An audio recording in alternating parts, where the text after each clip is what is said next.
What is the G7? How is it any different from the G20? And why should you care about it? I have my coffee. Let's get into it.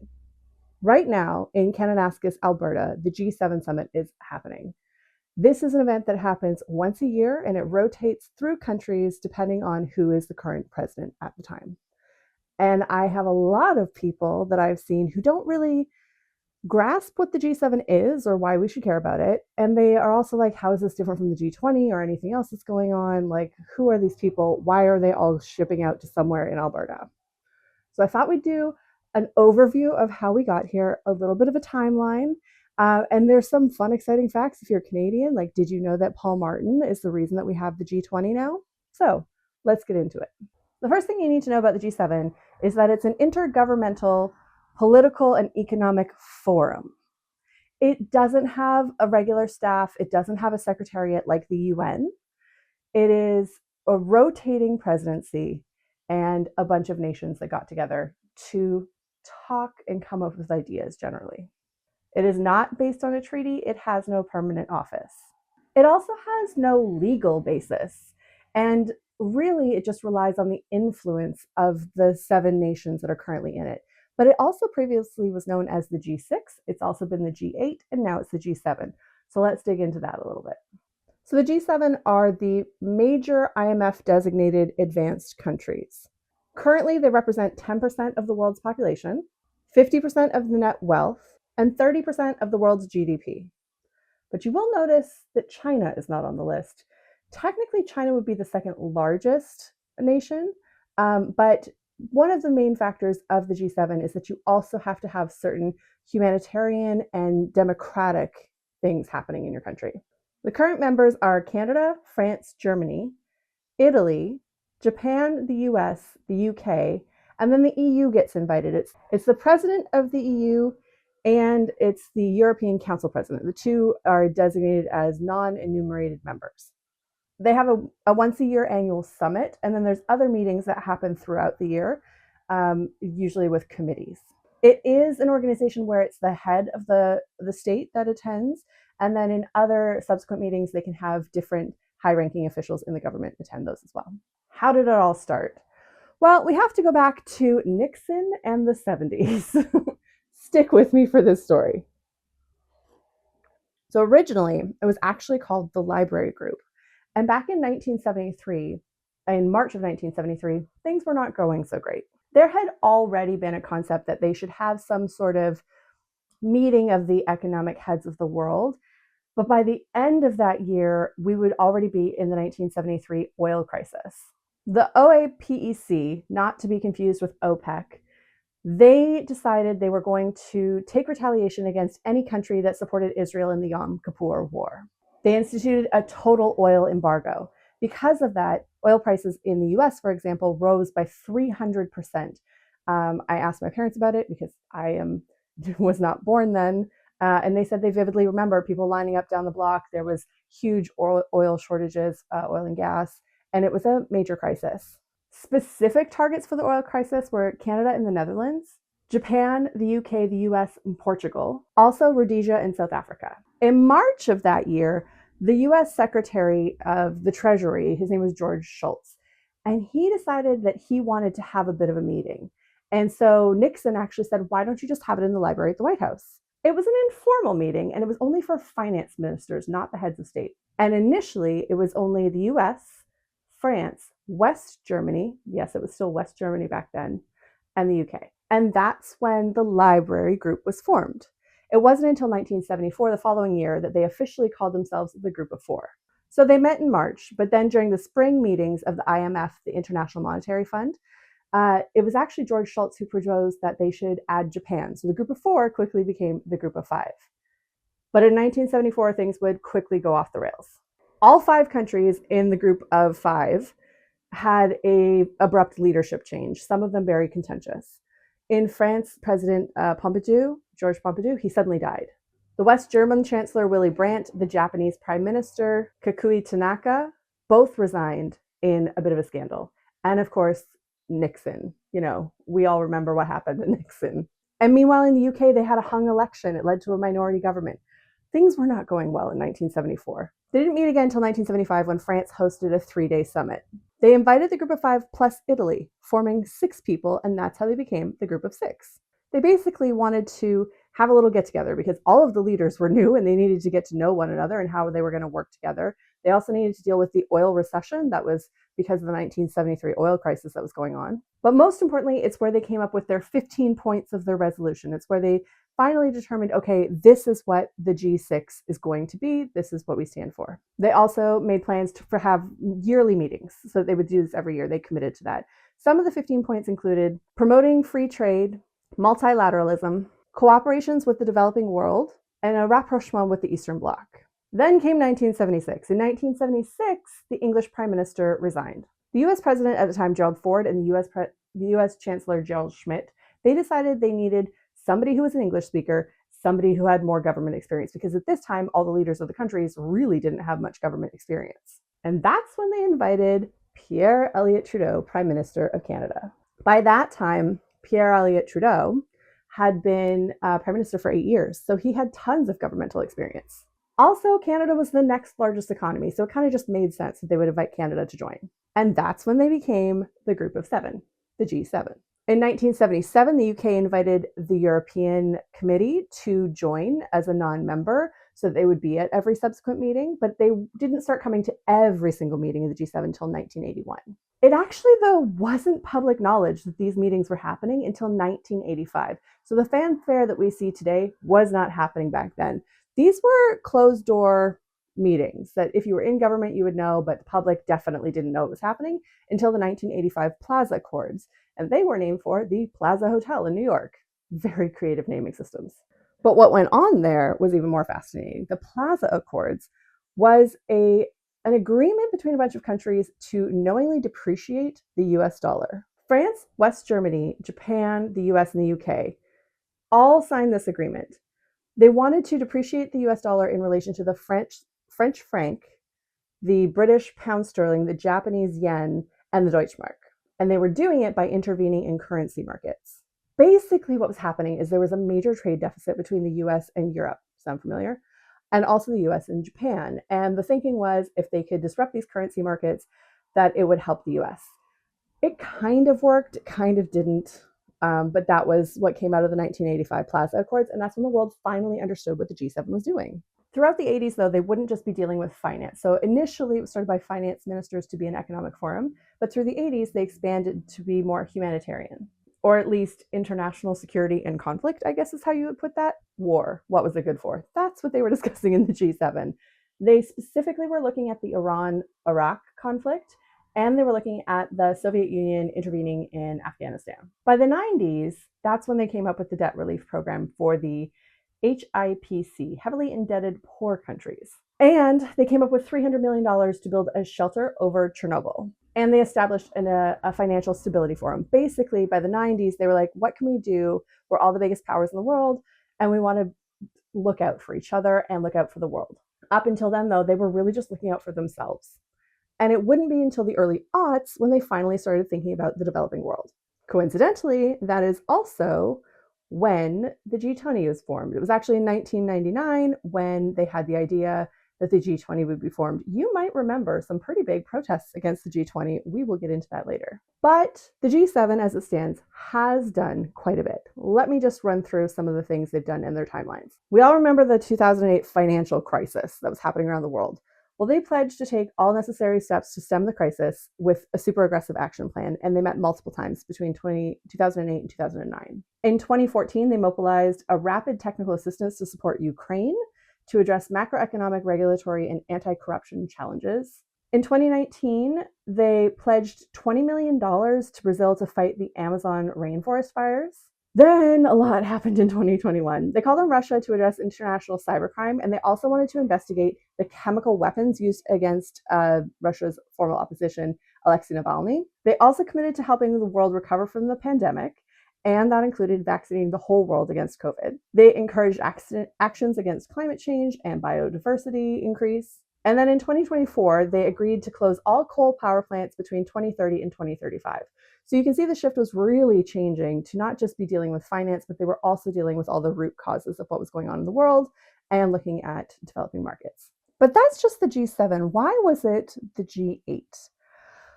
Let's talk about Russia. In 1994, Russia held meetings with the G7. They called it the G7 plus one, and Boris Yeltsin was invited to attend. He was only a guest observer at that point. It wouldn't be until 1997 that Russia was formally asked to join the G7. And then it became official. So they were courted in 1997, but it didn't become officially the G8 until 1998 in the next meeting. But Russia was kind of a weird choice. So you remember how we talked about the G7 being the top countries in the world as far as economy? Well, Russia didn't have that. Russia was transitioning from communism into whatever would happen next. And the idea of inviting Russia to join the G7 and make it the G8 was in hopes that they would form a liberal democracy. They also didn't have the wealth because, again, they were coming out of communism. They didn't have the wealth that the other countries did, but that was overlooked because the G7 sort of felt this will be a stabilizing influence. If we can get them to join us, if we get them to progress this way, it will be really good for the world. That did not work out as planned. And in 2014, Russia was suspended from the G7 because they invaded Crimea. Now, they weren't formally rejected or kicked out of the G7 at that time, or G8 at that time. It wouldn't be until 2017 that Russia themselves decided to leave the G8 and make it down to the G7. 2 years later in 2019, Putin came out and said, well, we would reinstate and go back to the G7, but it would have to include other countries. Russia wanted to include China, India, and Turkey. So they said, we'll only come back to the G7 if you include the 3 other countries that are our friends. And the G7 said, oh no, I don't think so. Thank you. Goodbye. In 2020, Trump advocated once more for Russia's return to the G7, which he also did in 2025, the meeting that just happened in Kananaskis, Alberta. Russia again was brought up by Trump, and he said that he wanted to rejoin them. He also said that it was Justin Trudeau who kicked Russia out of the G7, which did not happen. In fact, Justin Trudeau wasn't even prime minister when Russia was kicked out of the G7 or suspended from the G7. But it's not that surprising that Trump has some bad feelings when it comes to the G7 and Justin Trudeau, because they mixed it up in 2018 when the G7 was held in Charlevoix. You see, Trump had just put steel and aluminum tariffs on the world, and Justin Trudeau was not very favorable about that. A lot of countries were affected. Canada was one of them, but the EU as well.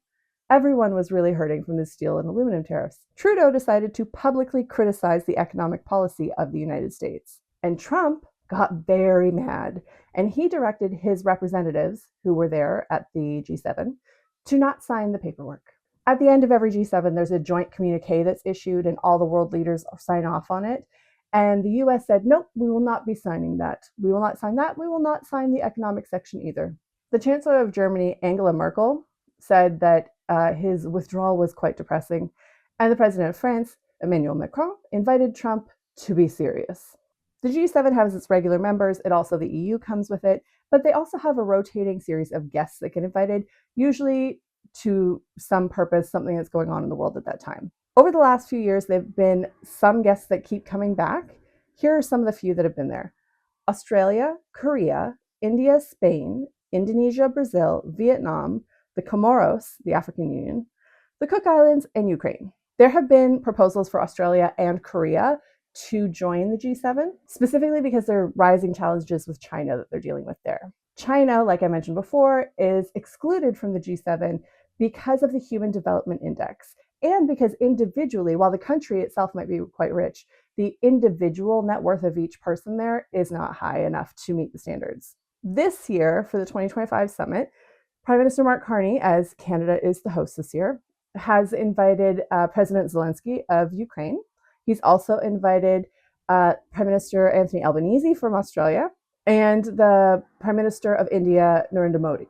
What could the G20 do that the G7 isn't already doing? Well, first of all, it's a lot more countries. But because of that, it can be a lot more complicated and a little ineffectual. The G20 is composed of 19 countries and the EU and the African Union.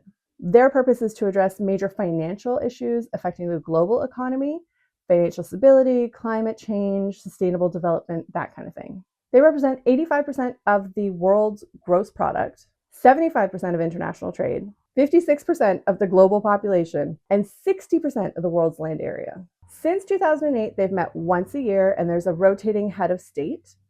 But how they get it is they divide all of the countries in the world into 5 sections. And then each of those sections gets to determine who gets to be the leader of that section. But it's not just the heads of states as well. It's also their foreign ministers, their finance ministers, other head officials in the states. So it's a lot bigger in the sense that it just bloats up how many people are involved in it. They not only invite countries, they invite international organizations and non-governmental organizations, or NGOs.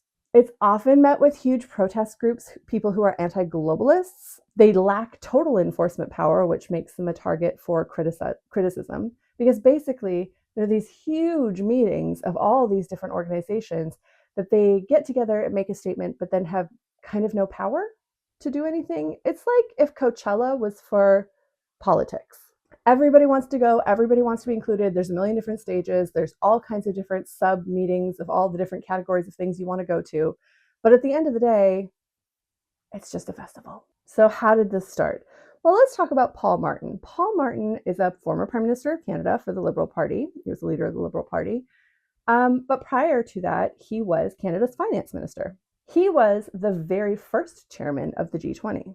So the G20 was initiated by Paul Martin and this other guy from the US, the Treasury Secretary, Larry Summers. The two of them got together and they decided we need to do something. The 90s had been a really crazy time, and they thought we need something that's going to include the developing nations, not just the leaders of the world, not just the big powerhouse economic countries. Specifically, they wanted to deal with the debt crises that were happening, or the crises. Mexico had a peso crisis. There was an Asian financial crisis. Russia had a financial crisis. The world was in financial crisis. It was a time. And they thought the G7 is just not enough. The G7 isn't going to be enough for these emerging markets. We need something more specific. So they decided to start a meeting that was just the finance ministers that got together. And then later, Paul Martin, who then became prime minister, decided, I think these should be leader level summits. So it started ballooning into, there was a leader level summit, there's a finance minister summit, there's other kinds of summits that happen. There are no permanent staff. So just like the G7, it doesn't have a secretariat, it doesn't have an office, it is not a permanent staffing situation. But it does have something called a troika that they have, where they want to make sure that there's continuous leadership of the group. So there's the troika is formed by whoever is the current president of that year, plus the most recent past president and the person who's going to come up next. So that way you're always like moving forward in the G20. The current members of the G20 are Argentina, Australia, Brazil, Canada, China, France, Germany, India, Indonesia, Italy, Japan, Mexico, Russia, Saudi Arabia, South Africa, South Korea, Turkey, the UK, the US, the EU, and the AU. Yes, I do have notes. There's recent regular guests. Those have been Spain, the UN, the World Bank, ASEAN, the International Labour Organization, the OECD, WHO, WTO, the New Partnership for Africa Development. Name an acronym, they're probably invited. And the representatives not only include the country leader, so the state leader, also the finance minister, but they're also the head of their central banks. There are leadership meetings, there are minister meetings, there are engagement groups. Basically, all of this does is they form these non-binding statements. They come up with policy recommendations. They can't really enforce any of it. They do get criticized a lot for not being super efficient, because mostly it's just meetings, about ideas, about meetings. They don't have any formal charter, and most of the important meetings are all closed door. Also, it's super expensive. These meetings are not just expensive to host, the security is a major concern. In 2010 in Toronto, we had an incident here where it was the most people arrested ever at any one given time in Canada. Also, you might have noticed on that list, Russia is still in the G20. How can Russia be in the G20 and not the G7? That is a great question. In 2022, Biden actually called for Russia to be removed from the G20, and Trudeau backed that. But they are still currently a member. Putin hasn't been going to the meetings though, because, well, there's an arrest warrant out for Putin from the International Criminal Court. So he skipped the 2024 meeting because he would be arrested if he showed up. So that's a brief summary about how the G7 became the G20, but there's also a spinoff. In 2020, the GPAI, The Global Partnership on AI was formed. It was founded by Canada and France because they have concerns over how AI is going to be working in the future. It also includes the EU, India, Australia, New Zealand, Mexico, Singapore, Slovenia, and Korea. That does sound like a random group, I understand. Also, something really good to remember is that the G7 and the G20 are not the only intergovernmental forums that happen like this. We have the WTO, the World Trade Organization, the IMF, the International Monetary Fund, the World Bank. There's a lot of different institutions that have similar forums like this. Don't even get me started on Davos and the World Economic Forum. I could do a video like that, but the comment section will be taken over by right-wing trolls. If anybody wants me to get into what the WEF is and isn't, I'm happy to make that video. Leave me a comment below and let me know. Also, the G7 and the G20 are not the only games in town, because you might have been thinking, those are missing some pretty big populated countries on that list. Let me tell you about the alternatives. In 2009, another organization was formed called BRICS: Brazil, Russia, India, China, South Africa. It is now expanded to also include Egypt, Ethiopia, Indonesia, Iran, and the UAE. Basically, that was an idea started by Russia to deal with emerging markets. There has been a lot of talk over how effective that is more recently. If you need a video on BRICS, we can dig into it, but that's one of them. In 2013, there's also one called MIKTA. That's Mexico, Indonesia, South Korea, Turkey, and Australia. That one was formed on the sidelines of a UN meeting. All the foreign ministers were at the UN General Assembly, and they were like, hey, let's get together and start our own thing. Basically, their concept is they want to support global governance. Okay. Then we have the less punchy named D10 Strategy Forum. Seriously, just not the greatest name. Basically, their mandate is to maintain a rules-based democratic order. They're representatives from leading democracies, I guess hence the D in D10. It includes all of the G7, plus the EU, plus Australia and South Korea, both of whom are regularly invited to the G7 anyway. This is just another thing that they like. Observers are also usually invited from India, Indonesia, Poland, and Spain? Yeah, Spain. I believe it was Keir Starmer who was a really big fan of this. I will correct that if that's wrong. There you go. That's the difference between the G7 and the G20, and a little bit of a primer on the other intergovernmental forums that happen around the world. If you would like to learn more about what happened at the most recent summit that was in Alberta, it's going on right now as I am recording this, but once it's posted, I'm sure it will have been passed already. Please check out my newsletter on Substack, katarnett.substack.com. It's called Evergreen Current. The links will be in the description below. If you have any questions, if you would like to see more videos like this, please like, share, and subscribe. And please leave a comment below and tell me what other sort of deep dives, timelines you would like to learn about. If there's anything in this video that you need expanded upon, let me know and I will see what I can do. Other than that, I hope you are all having a wonderful week, and I look forward to talking to you again soon. I really hope this microphone is working. Fingers crossed. We are working on a shoestring budget for this production. And now I am going to go watch Love Island, because not all drama is political drama. Oh, hot coffee.